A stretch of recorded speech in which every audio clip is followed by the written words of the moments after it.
Здравствуйте, друзья! В эфире Геоэнергетика Инфо. С вами Радайкин Максим и мой сегодняшний собеседник Александр Фролов. Здравствуйте! Здравствуйте, здравствуйте. Армения получит газ бесплатно в обмен на транзит по маршруту Трампа, заявил Пашинян. По его словам, через страну планируется проложить газопровод, а расчет за транзит будет осуществляться поставками газа. Ереван и Вашингтон утвердили детали маршрута Трампа, не подразумевающего никакой роли России. Масштабный проект призван решить проблемы транспортной коммуникации на Южном Кавказе. Александр, пожалуйста, поведайте нам, откуда такие вот щедрые люди собираются прийти вот в такое сложное время строить целые новые газопроводы, еще газом рассчитываться. Давайте начнем с 90-х. В 90-е годы через Украину прокачивалось там порядка 95% всего российского газа, который вообще отправлялся в дальнее зарубежье. И седьмая часть прокачиваемого газа шла в качестве оплаты за транзит.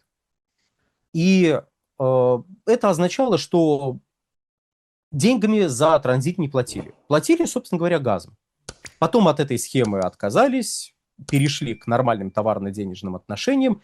Но это пример того, что в принципе такого рода взаимоотношения, когда вы прокачиваете газ через свою территорию и получаете плату не деньгами, а газом, одна возможна. По крайней мере, теоретически. А вот теперь поговорим о том, что же за проект хочет пустить через территорию Армении Пашинян. Речь, судя по всему, идет о поставках в первую очередь из Азербайджана, которые должны пойти в Европейский Союз.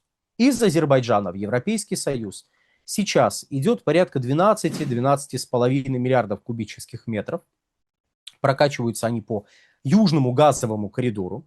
Это, собственно говоря, система магистральных газопроводов, основная часть которой это две газопроводные системы. ТАНАП, который идет по территории Турции, и ТАП, который идет, собственно говоря, от Турции сначала на Балканы, а с Балкан в Италию. Вот. У Азербайджана есть договоренность с Европейским Союзом о том, что Азербайджан увеличит поставки газа в 2 раза с 27 года. Или точнее после 27 года, и само по себе это соглашение не является обязующим документом, но речь именно об этом, о том, чтобы новая труба, которая обеспечит дополнительные поставки газа из Азербайджана в Европейский Союз, вот эта труба пойдет через Армению. И именно с нее будут платить газом. Тут, правда, возникает ряд сомнений. Сомнение первое заключается в том, что, несмотря на формулировку про детально проработанный маршрут Трампа, про то, что есть какие-то соглашения, прочее, никаких, насколько мне известно, обязующих документов нет.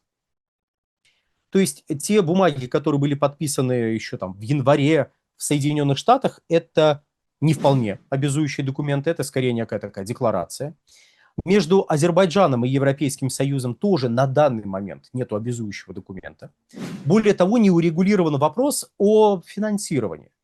То есть с точки зрения Азербайджана ситуация выглядит следующим образом.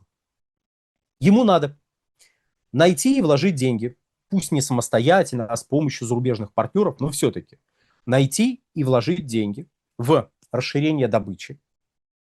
Для Азербайджана дополнительные, кстати, сколько? Дополнительные 10 миллиардов кубов. Но я же говорил, что 12 миллиардов поставляется. 12, 12,5. Да, но мощность трубы номинальная 10 миллиардов кубических метров. И речь идет об увеличении технической возможности до 20 миллиардов кубических метров. Теоретически по этой трубе можно будет, миллиарда 24. Точнее, по этим трубам миллиарда 24 можно будет поставлять. Но речь идет о техническом увеличении прокачки на 10 миллиардов кубов. Так вот, с точки зрения Азербайджана 10 миллиардов кубов – это очень большая величина. Это большая величина, которая требует капитальных затрат. Для начала, как я уже сказал, добычу, а потом необходимые средства, которые тоже нужно найти в трубы. То есть текущая трубопроводная система работает на пределе своих возможностей. Она обеспечивает прокачку сверхплановых объемов газа, и ну, как бы дополнительные объемы через нее прокачать уже технически, судя по всему, невозможно. Надо строить новые трубы. Ну, тем более, даже чисто теоретически невозможно себе представить, чтобы через трубу можно было удвоить объемы прокачки.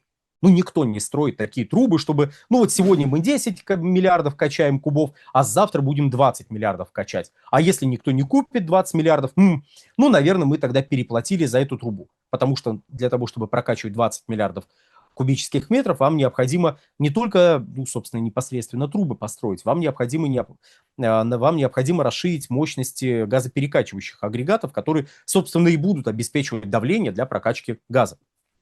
То есть, первое, поиск средств в добычу, второе, поиск средств в строительство газовой инфраструктуры. Раскрыта страшная тайна. Тюменская техника Кейс-Гуру производится в Китае, где сосредоточены передовые производства около 90% мировой электроники. Почему тогда мы читаем на коробках техники Кейс-Гуру «Создано в Тюмени»? Потому что в Тюмени мозги, идеи и тесты устройств. Именно в Тюмени инженеры продумывают сочетание характеристик для устройств Кейс-Гуру, экспериментируют с материалами для пылесосов и наушников. Глава компании Кейс-Гуру Вадим Боков лично контролирует каждый этап разработки. Тюмень – это про инженерию, гарантию и ответственность. Китай – это производство и масштабирование. Яркий пример подхода – линейка наушников Кейс-Гуру CG Pods. Они опережают дорогие аналоги по функциям, но дешевле в 5 раз. Каждая модель претендует на мировой рекорд по характеристикам. Тюменская новинка – наушники Клипсы. Кейс-Гуру Клип с анатомически удобным креплением. Рекорд безопасности для слуха. У наушников Кейс Guru Clip есть ИИ шумоподавление в микрофоне. Алгоритмы выделяют голос среди внешнего шума. Кристальная слышимость даже в метро или аэропорту. Мировой рекорд неубиваемости у Case Guru X. Стойкие наушники с прочным кейсом из авиационного алюминия. Выдерживают до 220 кг нагрузки. Еще одна модель Case Guru Sport. Универсальные наушники для любых ушей. Подходят для 98 различных типов ушей благодаря своему креплению. Купить легендарные тюменские наушники-рекордсмены можно по QR-коду на экране или по ссылке в описании. Забирайте наш промокод GEO26 на скидку до 1000 рублей. Установите приложение Case Guru и получайте больше скидок и бонусов. Сразу после установки целых 500 бонусов уже на счету. На протяжении последних, пожалуй, 2 лет, само соглашение было подписано году в 22-м, но вот на протяжении последних 2 лет из Баку задают вопросы. Ребята, а платить будет кто? И вопрос, в общем-то, не праздный. Можно было бы сказать, ну, чего вы кривляетесь? У вас есть соглашение, у вас там вот есть крупный рынок сбыта, давайте расширяйте трубу и начинайте поставлять газ. Проблема в том, что европейские власти продолжают говорить об отказе от ископаемого топлива к 50-му году. А по сути от газа в электроэнергетике собираются отказываться уже к концу 30-х годов. По крайней мере, такого рода планы озвучивались. Это не означает, что им удастся это сделать, но это, по сути, ограничивает вашу инвестиционную активность при прокладке трубопроводов в Европейский Союз. Одно дело, если бы Европейский Союз каким-то образом проплатил, ну, буквально обеспечил требуемое финансирование для того, чтобы проложить трубу. Я надеюсь, ловкий монтажер сейчас покажет карту Южного газового коридора, и все могут оценить расстояние, на которые нужно эти самые дополнительные 10 миллиардов кубических метров прокачать. Это не банальная задача. И если бы Европейский Союз оплатил, ну, одно дело. То есть Европейский Союз взял бы на себя либо все, либо большую часть рисков, если бы предложил, вот мы платим столько, вы платите там сопоставимую долю, в общем, разделим эти риски. И ведь, с одной стороны, у Южного газового коридора есть то, чего не было ни у Южного потока, когда он еще планировался, ни у Турецкого потока, ни у Северного потока-2. Ни у одного этого проекта, кстати, у первого Северного потока тоже, не было исключения из третьего энергопакета. Южный газовый коридор подпал под исключение, он попал в специальный список проектов, ну, как бы общественной значимости. По сути, это единственный такой крупный внешний проект, который туда попал и который был реализован, что еще более важно. Потому что одно дело, если вы на бумаге написали, да-да, мы очень хотим вот этот проект, а другое дело, ну, в общем-то, воплотить этот проект в жизнь. Мягко скажем, далеко не все, что хочет воплотить в жизнь Европейский Союз, в жизнь воплощается. И вот тут, по сути, с точки зрения Баку, от них требуют вложить деньги без каких-то внятных гарантий, пары десятилетий потребления этого самого газа. То есть лет 10, по идее, этот газ еще потреблять будут, потом, ну, как бы, не то чтобы все, но шансы на то, что от вашего газа начнут через 10 лет после того, как вы начнете поставки отказываться, слишком велики. Более того, это ведь не какое-то теоретизирование. Теоретизированием является как раз-таки в отношении Евросоюза предположение о том, что Евросоюз не сможет отказаться от ископаемого топлива. А вот с точки зрения законодательства Европейского Союза, с точки зрения зеленой сделки, наоборот, нужно исходить из того, что газ не будет нужен. Вот. То есть пока под некоторым вопросом находится сам факт строительства новой трубы. В Армении, насколько я понимаю, это рисует, ну, по крайней мере, Пашинян со своими вот этими персонажами, которые его окружают, рисует это следующим образом, что проложить через Армению очень выгодно, не надо тянуть через Грузию, сейчас действительно тянут через Грузию, заходите сразу через территорию Армении, хопа, прокладываете в сторону Турции, заходите на территорию Турции, подключайтесь к газовой системе. Я не буду задавать вопросы про курдское население и про сложную судьбу трубы, которая идет из Ирана в Турцию. Я не буду говорить о том, что эту трубу периодически взрывали, поставки по ней периодически прекращались. Вот. Я не буду предлагать посмотреть на географическую карту, посмотреть, как там, где труба из Ирана заходит, где будет чисто теоретически заходить труба из Азербайджана, если прокладывать через Армению. Не-не-не, я не буду этого делать, потому что это нас уведет очень сильно далеко, куда-то в степь предположений. Давайте еще раз к доводам, которые Ереван сейчас продвигает. Мол, проложить через нас дешевле, притом это значительно удешевит проект. Но позвольте, проблема этого проекта не в маленьком хвостике, который идет через Грузию. Проблема этого проекта в остальных километрах, которые нужно пройти по территории Турции, проложить по территории Турции, проложить до Балкан и потом до Италии.